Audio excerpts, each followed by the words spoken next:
Creamline Cool Smashers star player Gia Morado muli nga pong magbabalik sa kupunan ng Creamline Cool Smashers ngayong season. And before that mga kaibigan, please don't forget to like and subscribe and always hit the notification bell for more Creamline updates. Maraming salamat po.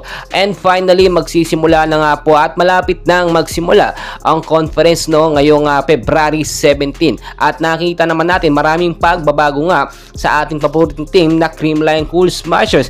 Gia Morado malapit na at patapos na ang kontrata sa Denso Airibis at sakita naman natin sa huling laban ng Denso kontra sa kupunan ng Toyota, limited time pa rin ang binibigay ng coach ng Denso dito kay Gia Morado. Hindi po masyadong maipakita ni Gia Morado ang kanyang galing, ang kanyang mga magandang highlights mai-showcase dahil nga sa napaka-limited time lang. Pero sa pagkakataon nga pong yun, mas magaling pa talaga si Gia Morado sa ilang mga star player nga po ng Denso Airibis. Hindi lamang nabibigyan ng mahabang playing time itong si Gia Morado. Ngayon po, matatapos na or patapos na ang kontrata ni Gia dito sa Denso Airibis, which is 3 months na lang ang natitira sa 8 months na kontrata niya. Nag-start si Gia dito by September kung hindi po ako nagkakamali.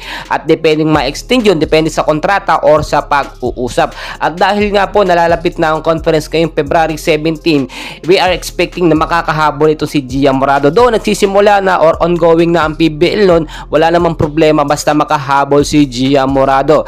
And kapag nakabawi o nakahabol itong si Gia, for sure mas magiging malakas ang depensa or ang ating kupunan ng Creamline Cool Smasher. Ngayon po kasi may dumating sa CCS itong si Bea De Leon at si Denden Lazaro. Posible kasing mabago ang sistema or mag-adjust ang Creamline sa mga player na bago na dumating sa kanila. Pero kung titignan nyo mabuti, solid na solid pa rin talaga ang Creamline.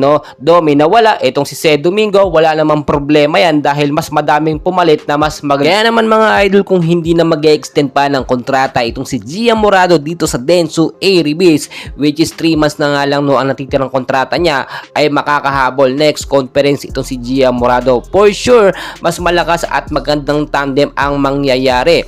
Pwede yung mga set ni Gia Morado ay talagang bawing-bawi at talagang mapapakinabangan natin sa laban. Doon nandiyan naman itong si Kyle Negrito, pero alam naman natin mas magaling pa rin itong si Gia Morado at talagang hindi po yan mapapantayan. Well mga idol, napakarami pa nating kaganapan.